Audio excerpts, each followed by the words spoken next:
Welcome back to the Cranmer Fellows podcast. I'm Jonathan Groves. I'm the assistant rector at Church of the Good Shepherd in Binghamton, New York. And as always, I'm here with Matt Kennedy, rector of Church of the Good Shepherd, and the canon for preaching in the Anglican Diocese of the Living Word. And today we're going to walk through Matthew chapter 16, verses 13 through 20. That's the text where Jesus makes Peter the rock and the first pope of the church, and gives Rome jurisdiction over the entire church. Or maybe I'm mistaken about that. Matt can straighten us out. Matt, how are you doing? Good. How are you? I'm well. I'm doing all right. I was thinking about our episode last week where we talked, or the last 2 weeks when we were talking about false teachers. And I just thought, man, I'm going to give or ask you about the Mike Winger videos that were coming out. Did you watch those yet? I watched all the Michael Bowles. Oh yeah, the Sean Bowles. Sean Bowles, I'm sorry. Yeah, that's what I'm just now into the guy with the dreadlocks. Todd White. Todd White. Yeah. Yeah. So I it's incredible, right? It's interesting how bad theology plays into this. I mean, it's already bad behavior. Mm-hmm. Terrible behavior on both these men's parts, but the theology of the prophet, the theology of the Lord's anointed, it's and the theology of I get a sense that they're like these figures. I'm not sure. This is more your context than mine. I get a sense that these figures are like kind of so holy that people are afraid to touch them. Is that kind of what it's like? Oh yeah, definitely. I Well, mean, and Mike, he brings it out in the Todd White video. You listen to some of Todd White's, some, like, all of his sermons are about how he's following the way of Jesus. Like, I mean, um, it didn't hit me when I was younger and in my church, and we would listen to Todd White. It didn't hit me that no one taught me that he's peddling neo-Pelagianism, where you can become perfect. You can be completely yeah, I sanctified. listened to him say, "I haven't lied for 20 years" or something like that. I haven't told a Yeah, lie. well, ever since he was converted, he hasn't lied. He wakes up free and no condemnation ever. And so, and that's not because he doesn't say that's because of what Christ has done. It's because he's living in freedom from actual sin. Like, he's not sinning. So, Wow. yeah. So, yeah, then it follows that he would be a wicked man in the pulpit. He's a wicked man in private. So it just follows. And but yeah, for How anyone, would you like to be on the staff of someone like that? How would you like to be like serving under like a pastoral assistant to someone who gets on stage, tells the whole church, "I haven't lied for 20 years. you're like, I have no sin in my life. I don't." I mean, and you have to sit with the guy in staff meetings, and like, what? well, what I was thinking the whole time listening to the video was, like, just the audacity of somebody to say that. Like, Yeah, you yeah, you either have, I don't know, I don't like, you either got to be so oblivious, or in or you have, or just how much power you have to say something like that. Like, you're saying that to thousands of people. yeah. Somebody's got to know you. It, oh my goodness. I mean, uh, my wife would let me get away with that. I wouldn't be able yeah, to. the Todd White's wife is probably even more of a like a conundrum, because it's like, the guy. Yeah, right. you know him better than anyone else. How can you say that all of this is true? So just bizarre stuff. But props to Mike Winger for bringing all that Yeah. out. I just was on YouTube and I saw that he has another video out about, like, the reaction from Paula White and Bethel on the Sean Bowles thing, and gosh, I don't hours long videos.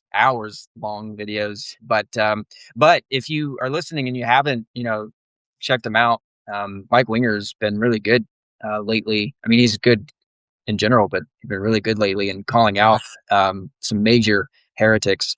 I was introduced to Mike Winger when he did like a 30-hour long podcast on the question of the role of women in the church.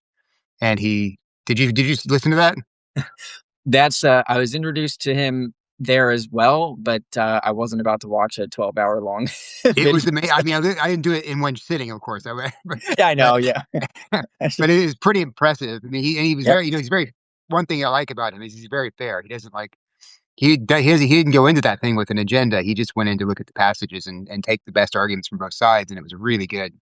Like if you're wrestling with that question, that I listened to Winger go through it, and you might not agree with him in the end, but it's gonna be hard. You're gonna be hard pressed to explain why you don't, because he's really thorough and excellent in his understanding of the arguments and his really fair.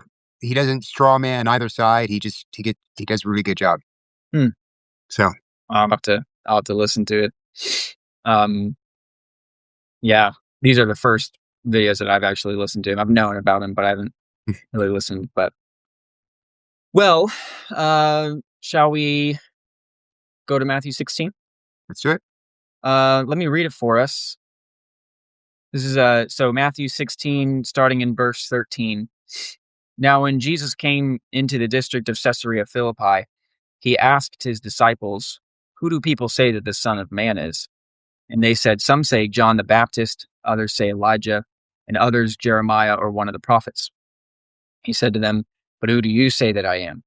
Simon Peter replied, "You are the Christ, the Son of the living God."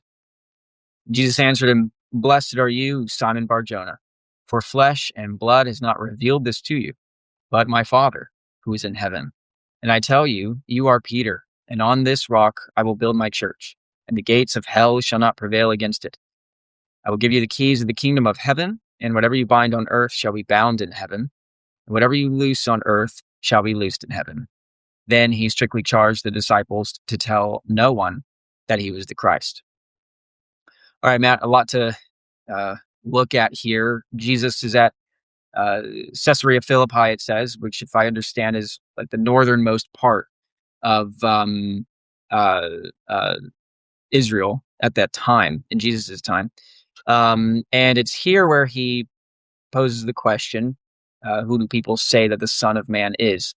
Um, what do you make of these responses that they give? Because to me, these sound like very flattering opinions Yeah, of yeah. who Jesus is. Some say John the Baptist. I mean, by this time, I believe John the Baptist has already been Yeah, he executed. is. So people to say some are saying he's John the Baptist means some are saying that John the Baptist is risen from the dead, and it's Jesus. It's That kind of a big deal. Yeah, that would be a big. That's Herod's view, actually. Earlier Yes. in the gospel, that's what Herod believes. And then, yeah, Elijah is the greatest prophet up to this point in in uh, in the whole history of of Israel. I guess you could say that John the Baptist is the greatest prophet since Jesus said that. But before John the Baptist shows up, Elijah is the guy. The greatest miracles, the most prolific uh, miracle worker and prophet out there. And so to say he's Elijah, yeah, it's hugely flattering. And then Jeremiah yeah, I think I might be wrong about this, but I think he had the longest prophetic ministry Mm, out of all of them. Maybe I'm wrong. yeah. But he was the prophet who came toward the end and prophesied the end of the kingdom of Judah and the 70 years, and reiterated Isaiah's prophecy of the exile, but set a specific time period for it for 70 years, and known as the weeping prophet. So yeah, all these are really, really flattering ideas. So it's very possible that the disciples thought, oh yeah, by telling Jesus this, we're pumping him up here. What do you know if there was a an expectation that Jeremiah would come back? No, there was an area that not no, there was an expectation that Elijah would come back because remember he didn't die. He ascended. But the tradition is that Jeremiah died in Egypt with the escapees after the violent run-in they had in with Johanan. Um, or Johanan had with I forgot the name of the son, one of the royal household who killed the last governor that was set in place by Babylon. But anyway, that's don't want to get too caught up in that. But he died in Egypt. Um, so, but everyone also knows that John the Baptist died. So, is there some kind of is there some kind of idea that there's a prophets are going to rise toward the end and begin prophesying again? Maybe that's what's happening. I don't know. Yeah, because then they say one of the prophets, which leads me to thinking about some specific prophets. I know that some say that maybe they were thinking Jeremiah because there's a uh, kind of similarities in how Jesus spoke and how Yeah, Jeremiah spoke. It's the weeping prophet, and well, Jesus didn't have too many great things to say about Israel. right, right, Um, right. so who knows? But what would you say would maybe be some modern equivalents to these? Like if this question, well, this the question is asked of people today. Who do you say Jesus is? What are some things that people say today that are also flattering, Like two preachers, you mean? Like they're like two religious figures? or anything like? Well, I think Jesus was a really good man. Oh yeah. I see what you're saying. Yes, yes. People, what do people say about Jesus that they Yes, is flattering? Yeah, of course is the classic. He's a great teacher along the lines of a Buddha or Muhammad. Or, they'll set him in the panoply of yeah, great he's like religious the figures in best, the the past. greatest prophet under Muhammad. Yeah, yeah. Right. I think Baha'i does that. I think Baha'i has that religious tradition has all the prophets together as a single voice, and Jesus is prominent, but he's not, of course, the last one.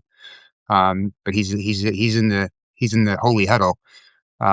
So so that's one thing. I mean, people will say, I really love Jesus's ethic, how he taught us to love one another, and he came along and taught peace and I that reminds me of myself. I'm like Jesus. That's the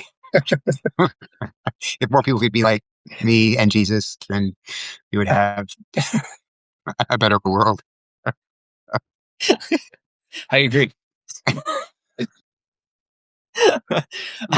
Or don't the Hindus will even say that they will they'll latch on to the idea that he's divine, but just he's like divine with all the other divine beings. So Right, it's like, because everyone's divine, basically. yeah, as like as flattering as you can go. Almost. It's like, yeah, you're God with everybody else. Yeah, like all these other gods as well. Um, I think could be that the key here is that of course, you know, uh, uh, well, it, your opinion of Jesus isn't what ultimately matters, and you can have a good opinion of Jesus, but the question is like, who is he actually? And that's what he gets to. He said, okay, oh, this is what everybody says of me. But the underlying question is that true? You can think all you want about who Jesus is. You can think that he's, um, just a good man or maybe a prophet or your drinking buddy or whatever. But it always comes down to Jesus actually asking, you know. who am I, or who am I really? And he says that he gives that to the disciples. He says, "Who do you say that I am?" And he's not he's not saying, "Well, what's your opinion?" I guess he kind of is, but he's not saying, "Oh yeah, all those are really good opinions, and you people can hold those." What about you guys? Yeah, What would you add to all of this? we're having a Uh, great conversation here. We're just gonna yeah, share yeah, opinions. I love all of these ideas. This is really interesting. I wonder, and then, but no, he asks, and Peter, he pipes up and he says, "You are the Christ, the Son of the living God." Um, what What's he saying there? What does he mean when he says you're the Christ and then adding the Son of the living God? What's he confessing there? The Christ is the Greek way of saying the Messiah, the Anointed One. So that's the long expected, prophesied Savior sent by God. But I think the majority of the people who were expecting the Christ were not expecting God to be the Christ. So it was a human title, uh, as most people used it at the time. And so Peter says, "You're the Christ," which is a pretty phenomenal confession. You're right. Jesus does kind of direct them back because they were giving their reports about what they've heard other people say, and Jesus is now, I want to know what you think, and that's the point. And it is interesting that no one says anything but Peter. Um, and then he follows up the "You are the Christ" with the Son of the living God.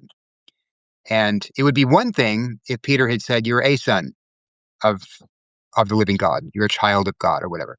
That wasn't too common back then, but it would have been within the realm of possible responses. Uh, Speaking of a human king, right? Because the kings of Israel were sometimes referred to as the sons of God, and not in a divine sense, but um, they were his representatives there for Judah and Israel. So to say you are the Son of God, that's a different thing altogether. That specifies a unique relationship with the Father, with God the Father, that that does indicate a oneness of essence. Um, that you what the Father had, what God has, you have. Um, to say you're the son of someone is to say that you share what that person has.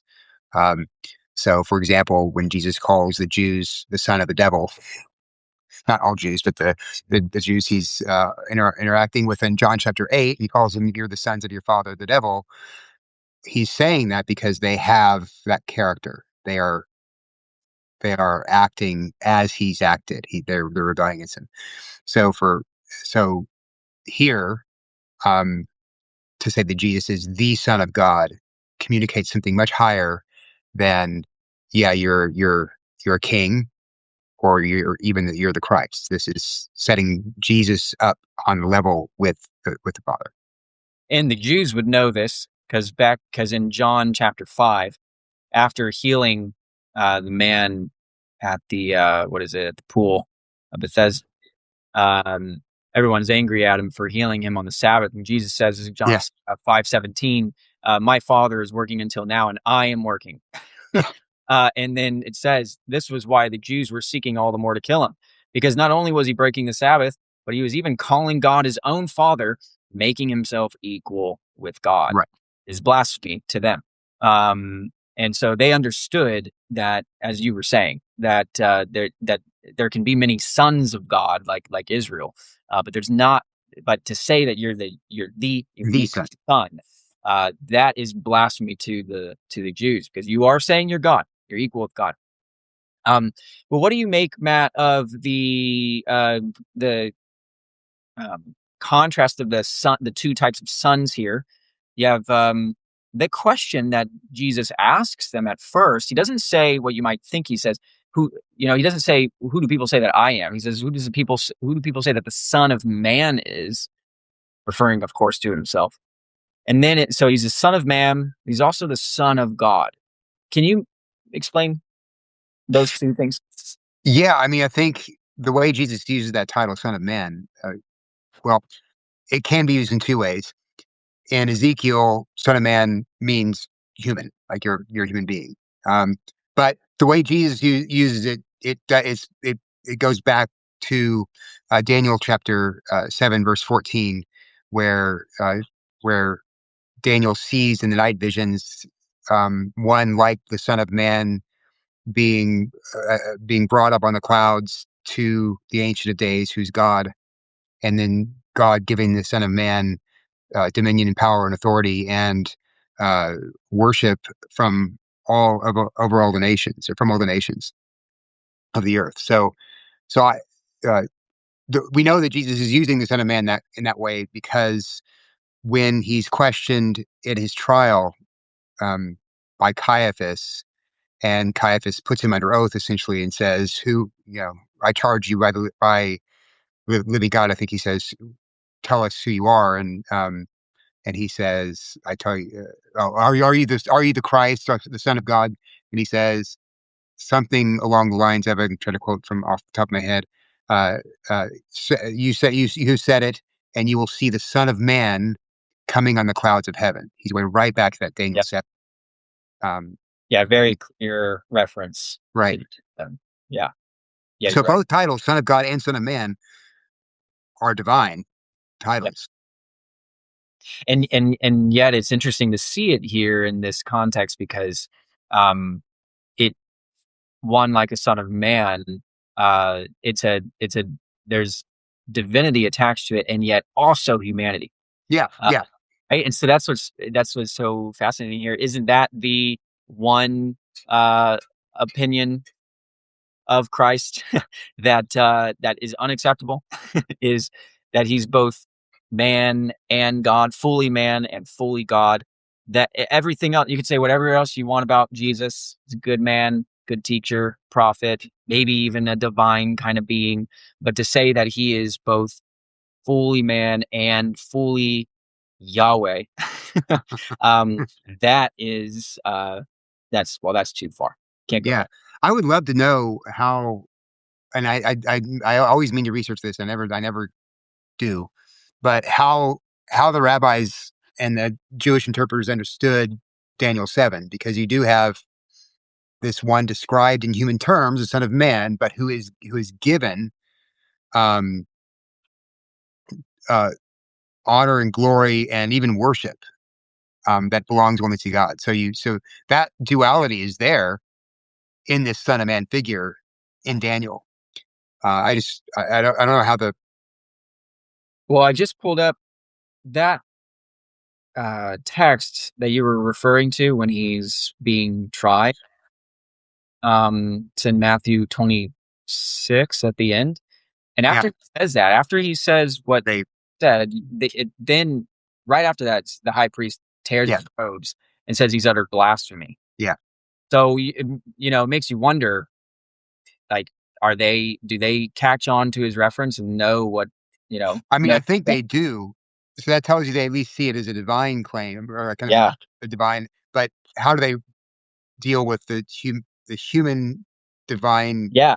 Yeah. aspect of that title? So Well, yeah, I mean, they're caught in the web of their own unbelief. I mean, uh, it's right there in front of them and they just won't yeah, see, which, leads into the next section actually in Matthew 16, because Jesus, the only way that you can confess this about Jesus is if the Father reveals it to you. That's what he says. He says, "Blessed are you, Peter, because flesh and blood hasn't revealed this to you.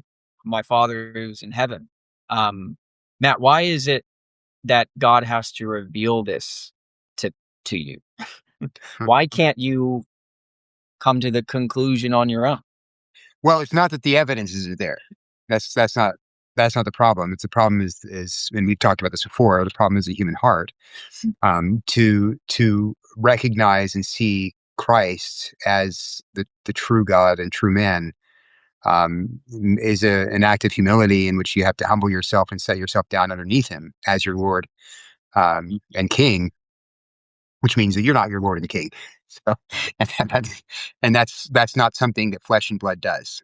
Flesh does not willingly submit itself to God, and recognize Him as God and honor Him in that way. That is the infection that is spread across the human race and infected every one of our natures. So, if you right now can confess that Jesus is Lord and that He is Savior and He is both God and man, and that you personally must have Him save you or else you will not be saved, then that's something the Holy Spirit has revealed to you. That's not something that you came up with because you're smart. And we know, I mean, look at Peter. I mean, Peter's like, of all, of all the people to come to this conclusion, you know, of all the great theologians of the day you might have named or thought of might do this, or the wonderful priests or rabbi. No, it's Peter. It's Yeah. like, so this is how you know that flesh and blood doesn't come up with it. This is like the one of a few bright moments in Peter's Yeah, yeah, whole yeah. time with Jesus. Like, it's like, wow, Peter, that's incredible. How, like, it's amazing that you said that. You haven't said anything this profound up to now, and you won't say anything profound after. Well, right after this, I mean, right after this, he gets called Satan, basically. So, Yeah, yeah, yeah. Well, yeah, it's funny. He, I, it almost as you read it, it's kind of like he takes the next thing that Jesus says about the rock. It's almost like he takes that and he kind of internalizes it. He's like, oh yeah, you know, hey, I'm the rock. even though yeah, I know Jesus said that I didn't come up with this by myself, that the Father revealed it to me, but I'm kind of awesome. so let me rebuke the Christ, the Son of the Living God, for a minute. So Jesus continues in verse 18. And I tell you, you are Peter, and on this rock I will build my church, and the gates of hell shall not prevail against it. Um, all right, there you have it. Um, what does it mean for what is Jesus saying here? Is Peter the rock that the church is built on? If so, what would that even mean? Um, this is, we Protestants differ with Rome on at least the application of this. How do you take this, Matt? What's Well, Jesus? there's a lot of debate about it, of course, even among Protestants, is about with regard to what it. Well, we're about to put it to rest. Yeah, yeah. So, so the so Jesus uses two words here. One, he renames Simon Petros, Peter, which means stone, rock, stone. Um, and you see this throughout the scriptures. It's interesting that he does this because the one who usually renames people is God, and it's interesting that he does it after he's been declared or identified as God by Peter. He says, "Well, now you're you are the Yep. rock," and it's um like like God calling Jacob Israel, or Yep. Abram Abraham, Sarai Sarah. This is a this is a divine renaming, and it does say something about what God will do, Jesus will do um, through Peter in the future. I mean, and when you read the Book of Acts, uh, he's the one who preaches the first sermon on Pentecost Day. He's the one who leads the missionary endeavors of the church up until at least Acts 15. So he's primary um, among the apostles. He is the rock in that sense, um, of those first years after Jesus' ascension into heaven. Uh, but now the next word, so he says, "You are the Petros, and upon this Petra," and that's a feminine word. And there's argument here. So it some have said that that doesn't refer so much to a stone; it refers more to a ledge or to a cliff, to a kind of a mountainous drop off. It's a different word, a different thing that's being referred to than Petros, which is stone. And so those who argue for that say, well, this Petra is referring not to Peter himself, but to what he said, this confession that, uh, or to the revelation that God gives, this revelation of who Jesus is, which was followed by Peter's confession, is that's the rock um, on which the the whole church is founded. This confession that Jesus is the Christ, the Son of the living God. Others say, well, yes, the word does have a little bit of a different tinge to it. It's in the feminine, not in the masculine. Um, but it it's you're paying you're it seems to be the meaning is that Peter is the rock upon which he'll build the church, and Protestants even say that. Um, what they'll add though very quickly is that there's nothing here about succession or uh, the notion that the office of Peter will continue in perpetuity until the coming of Christ. Right. There's just that God is, or Jesus is singling out Peter for his singular role, his unique role as leader in those first few uh, uh, decades or decade of the church. Yeah, I think that's a good distinction there. There, even if you take Peter as specifically being the rock. There's nothing here that then would suggest um, that there is, I guess, like a special office that Peter holds outside of all the other the offices that Christ sets up, and that there would in that because he was in Rome, that makes now Rome the rock, right?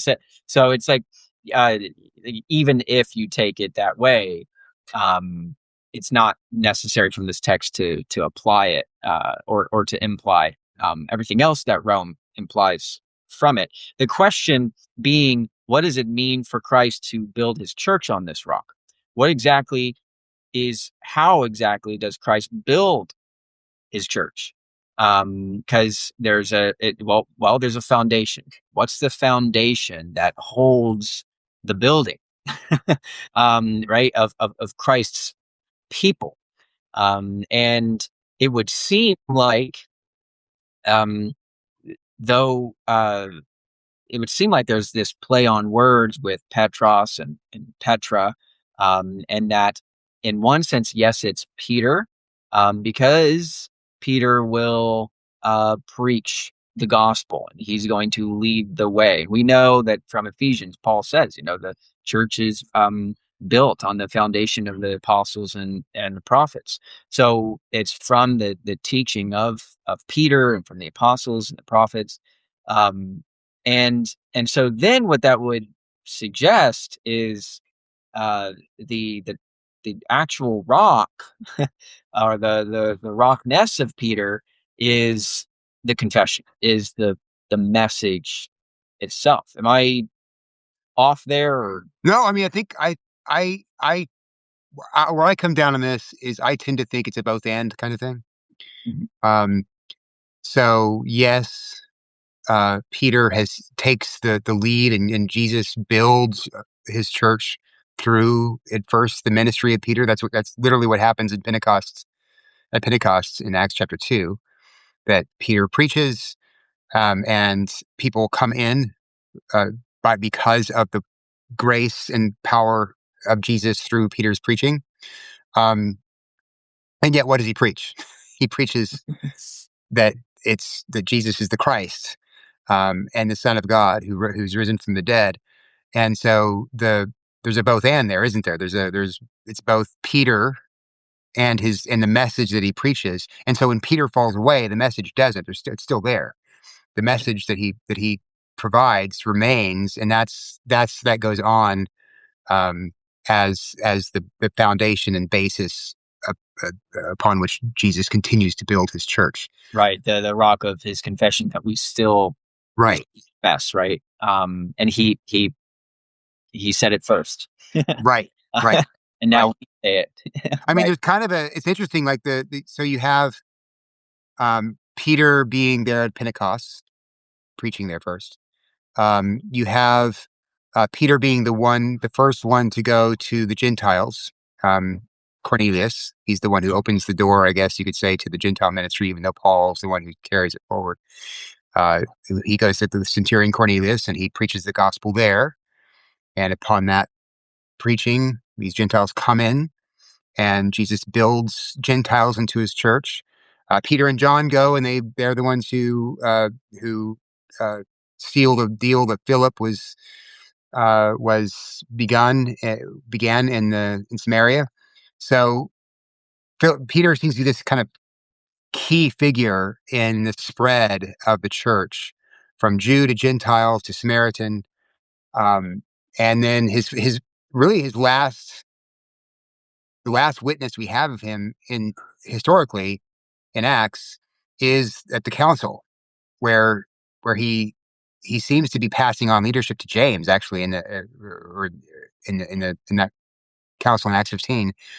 Um, and he lends his witness in support of Paul and his ministry to the Gentiles, and then he kind of recedes into the background. Um, so you can have a case, I think, where Peter is the rock, and and Jesus builds his church through him, and yet also the message is the rock on which Jesus builds his church. Yeah, that continues. Um, what's it mean? What's this whole gates of hell can't prevail against it? That's interesting. Yeah. So I always I always conceived of that as like the hell's gates opening and the forces of Satan assaulting the gates of the church. But that's not the image. It's the image is The the gates of there, hell, and we're attacking the gates of hell, right? yeah, And so, and I forgot who pointed this out to me. Was it Peter Leithart? I think was listening to, but the idea is, oh no, we're not the ones under siege. Satan is the one under siege, and his gates will not prevail. Ultimately, we'll batter them. Jesus will batter them down through his church and destroy them. The church is the army that Christ is going to use to batter down all the walls and the gates of hell and destroy it. Which is a pretty. I like that image better than the. oh You yeah, know, that's way better. Yeah, it's way better. And then, am I wrong in pointing out that verse 19 shows us how exactly we prevail against it? Because you have gates here, this image of gates, and then the next image is of keys. Now it says the keys of the kingdom of heaven, right? Something it doesn't say the keys of the gates of hell, but I just can't help but think, might there be some connection here? You have the gates of hell that don't prevail against it, and then you have the keys. You have certain keys of the kingdom of heaven. What's going on here? Does it connect at all to the gates of hell and how we prevail against it, or is it separate? What, how do we work through that? That's interesting. I had not. It's so clear. There's gates. They're barred, and you have keys. The next passage. I should have noticed that. But okay. So the one thing that you should notice here, though, is that the keys that are given to Peter are also given to the other apostles. And that happens in Matthew 18. Yeah, Like after Jesus um, tells people, "Hey, if you have a problem with somebody, go face to face." He then follows that up with after the church is told about it, and you have to put the person out of the church. He was being disciplined. Then he says, "Well, to you, my apostles, I give the keys of the kingdom of heaven. What you bind on earth, we bound in heaven. What you loose on earth, will be loose in heaven." Um, so that in that context is very clearly that when the church is acting in accordance with the instructions that Christ gives her for discipline, that its decisions are decisions that are confirmed and ratified by heaven. Um, so the keys there seem to be, in one sense, you can bar a person out in the Matthew 18 context. I think they would also want to say that in that to the extent that um, in this context, as we've already said, to the extent that the feminine Petra is the confession that Peter gave, or the revelation that led to that confession, that would be the key that Yeah. would batter down the gates of hell. Yeah, yeah. Right. It would let um it either yeah, it kind of it's interesting. It's almost like it either uh binds the hearer um in hell if they're still there because they don't believe, or frees them Right. um from hell if they believe. But it's through the preaching of the gospel, Yeah. the true gospel of who Jesus is, um, that either binds or looses. And then the church has that authority, once someone responds, either negatively or positively, that we can, with confidence, say that they are either forgiven or Yeah. still in their sins. This is why you can stand up on a Sunday morning with confidence and say after the confession that you who have repented of your sins, you are forgiven. You are pardoned. Your sins have been put away. And that proclamation, you're exercising the power of the keys. It's not that you personally are forgiving anyone's sins, but you are applying the power of the keys that Christ has given to the church in that particular moment on Sunday morning. That's a hurdle that a lot of people have in a more liturgical church, in the Lutheran tradition, the Anglican tradition. I don't know if Presbyterians do it. Do a kind of absolute? Do I they? think they do in a lesser. Yeah, they do. I think so. Okay. But that's a helpful distinction that it's absolution in the Protestant understanding of it is not of doing the forgiving, but is of confirming Christ's forgiveness to the sinner who has repented. So it is saying, "Hey, have you repented? Oh, yes. Okay, then with all the authority of heaven, Right. I say to you, you are forgiven." Right. Right. um, and that's really helpful for us sinners to hear. I like how our prayer book, the 2019, has the rite of reconciliation, the Anglican kind of confessional. It's not like Rome. It's not, you don't have to do it, and it's not a sacrament, and it's not, the priest actually forgiving you. It's Christ forgiving you, but through the priest giving you comfort and confirmation of that fact. And that really does something when you hear that said to you. I've talked with guys before. This was really helpful for my own life. That if they're ever struggling with some besetting sin, and ask what they should do, I I now my first thing is, of course, reading the Bible is important, but I tell them, well, go to church every Sunday, um, hear the sermon, confess your sins, and really listen to that absolution, Yeah. and and then take communion, And because believe it. these things, and believe it, yeah, and yeah, like listen to that absolution and believe in that this is that when the priest is saying that, have you repented? Then Christ is saying that to you, and he'll comfort you in that. I think I've experienced that personally. I do every Sunday, and so yeah, that's helpful. It's also, the place that the church holds in this is pivotal. I mean, but the church is so much more important in what Jesus is saying here than the way I think most, at least American evangelical Christians, understand it to be.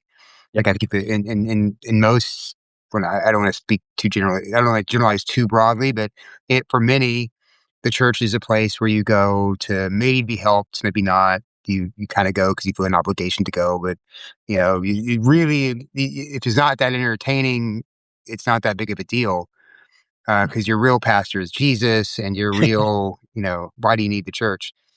But man,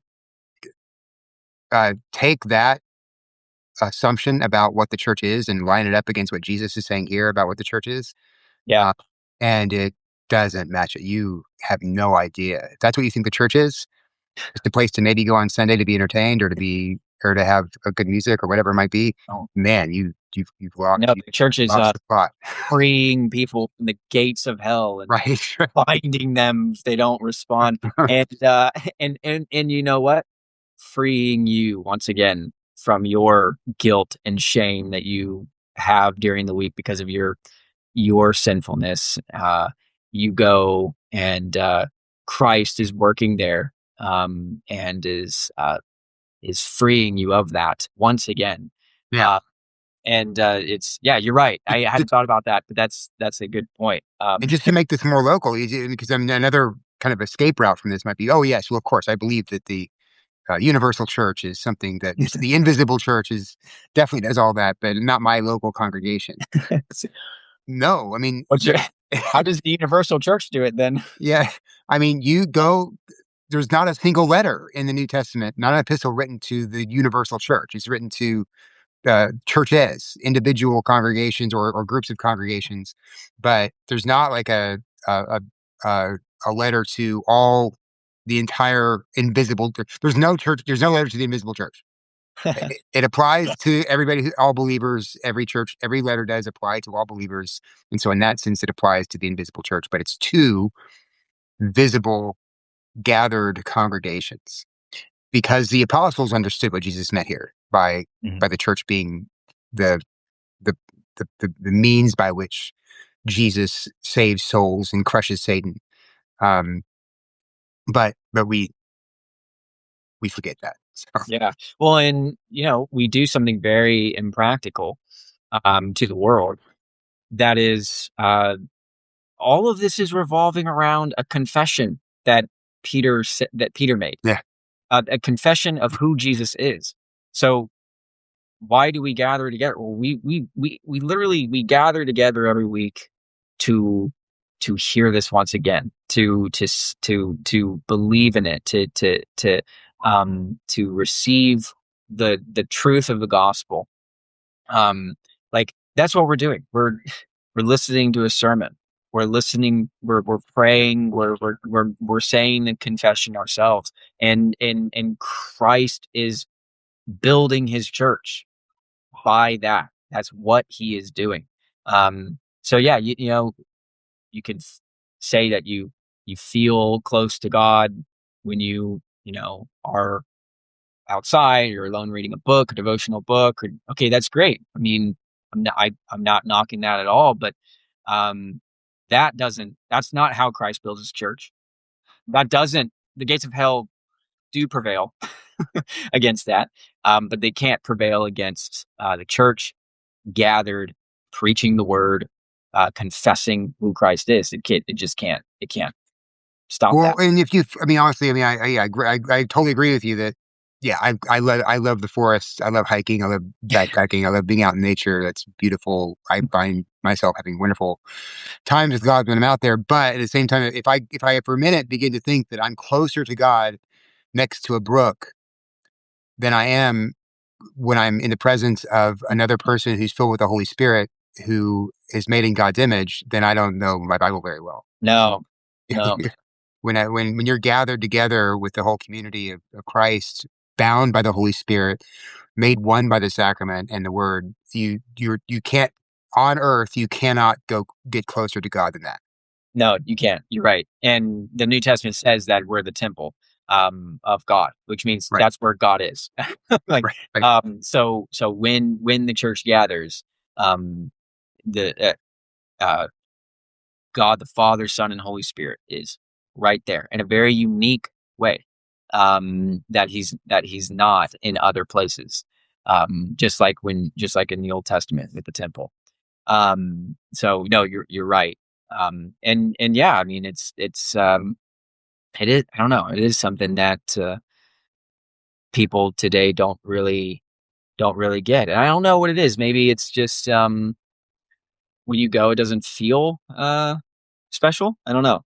Well, I do think that's part of it because a big part of it because I think we have been taught that our feelings are so important. It's how you feel that determines what truth and falsehood is. So if you don't feel something on a Sunday morning, you feel when you come away thinking, I didn't have an experience of God today.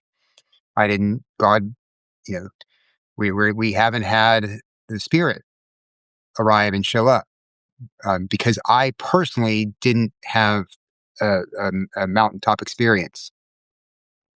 And when you begin doing that, I mean, when you begin to like gauge your relationship with God, or your understanding of God's work in the world based on whether or not you have a feeling of it, you're going to be chasing your emotions around. You're going to be looking for, you're trying as hard as you can to get into this kind of state of ecstasy that might be brought about by music or by, listen to CCM, whatever it might be. You got to have that kind of buzz Hmm. to feel that you have Yeah. God. And you what you're doing is you're prioritizing your emotions, whereas you're not just emotions. Your mind, you are your emotions are part of you, yes. Your will, your emotions, your mind, your body. Your complex being. And so God God speaking to you through his word on a Sunday morning is you are experiencing him in your mind and in your ears. He's speaking directly to you. Whether you feel it or not does not matter. It's an objective thing. He is objectively speaking to you in the reading of the word and the preaching of the word.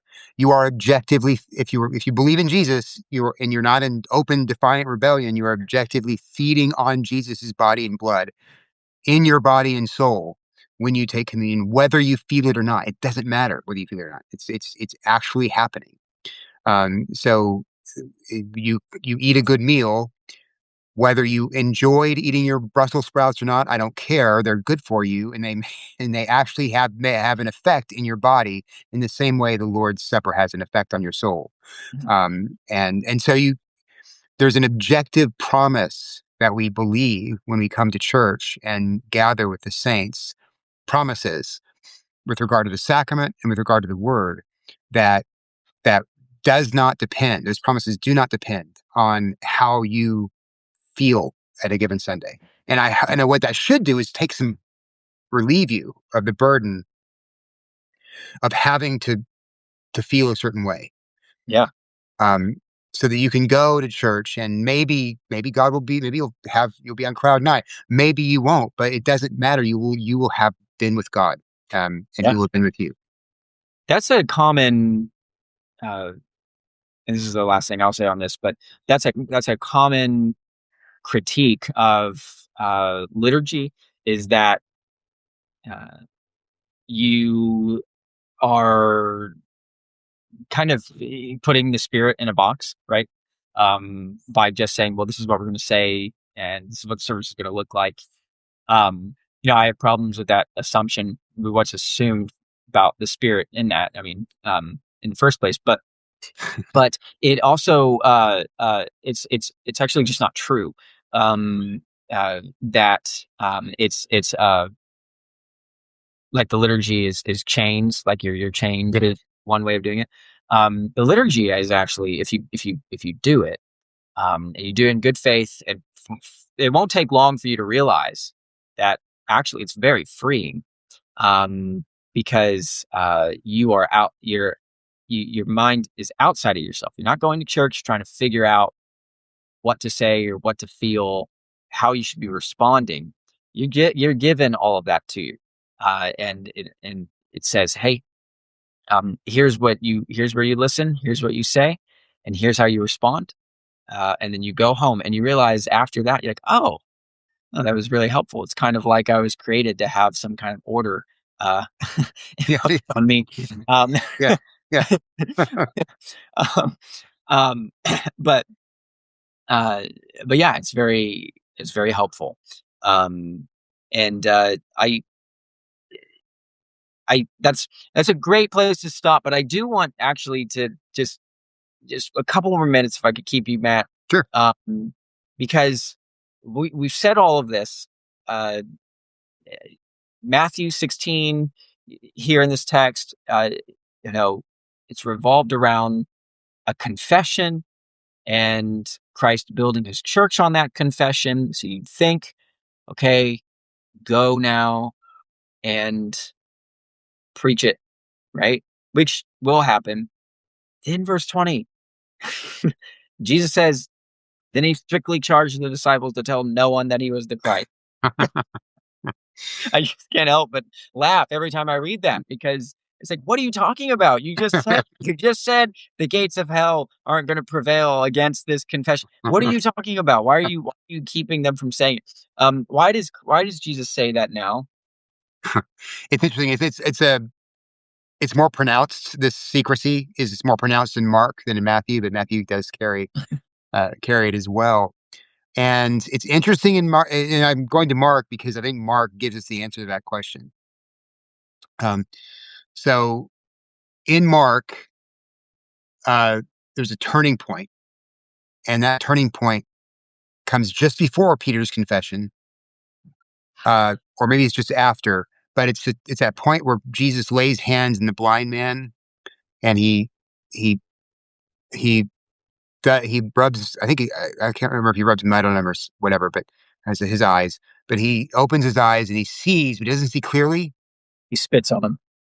Yeah, yeah. He doesn't see clearly after that. I see trees walking around, and so Jesus does it again, right? And then he sees clearly, right?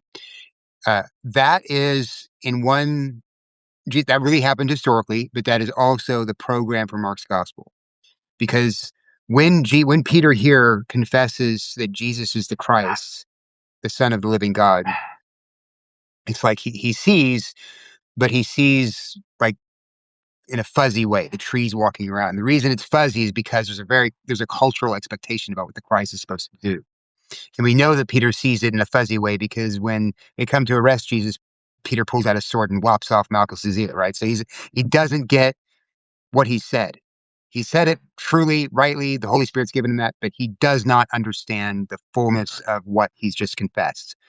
And so Jesus does not want them to go around and say, "Hey, here's the Christ," because he knows that that's going to mean for people, "Oh, look, let's go, let's get an army, sharpen our swords, let's go Yeah. cut off people's heads and install this Jesus as our Messiah in Jerusalem." And so he says, "Don't tell anyone because you guys don't get it yet. You guys are Yeah. not." Yeah. And as evidence of that is what Peter goes on to say, right? Because Jesus says, "I'm going to go be crucified first," Yep. and people say, "No, you're not. What are you going to say? No, that's not what you're supposed to be doing." I just said you're Yeah, the the Son of the living God. What do you mean you're gonna go yeah. die? You're right. Yeah. So he's got to die. He's got to be crucified, rise again, ascend into heaven, and and Then then you'll get then you he, can go out. Mark's gospel culminates with the centurion at the foot of the cross, seeing Jesus die, and then saying, "Surely this was the Son of God." Yeah. So that's the climax right there. At the cross is when Jesus's sonship, his Christ, his messiahship is fully and completely revealed. Yeah. Yeah, Which, yeah, I mean, that's the whole reason he came. That's the whole reason he's man and God. It's right. so that he go to the cross and die for sins, so that this can actually take place. Huh. So, so that the gates of hell there can prevail against it, so that people can be free from sin. All of that. It only happens if Christ is both man and God, and he goes to the cross. And so that's where he's headed. That's why he's here. Well, thank you, Matt. Very helpful talking to you through this stuff. I hope that it was helpful for everyone listening now. For those who are listening, thanks for joining us. And, and for those who are listening in the future, thank you for tuning in. And Lord willing, we'll see you next week. Have a great week. Matt, good to see you, man. You too. Good Take care. night.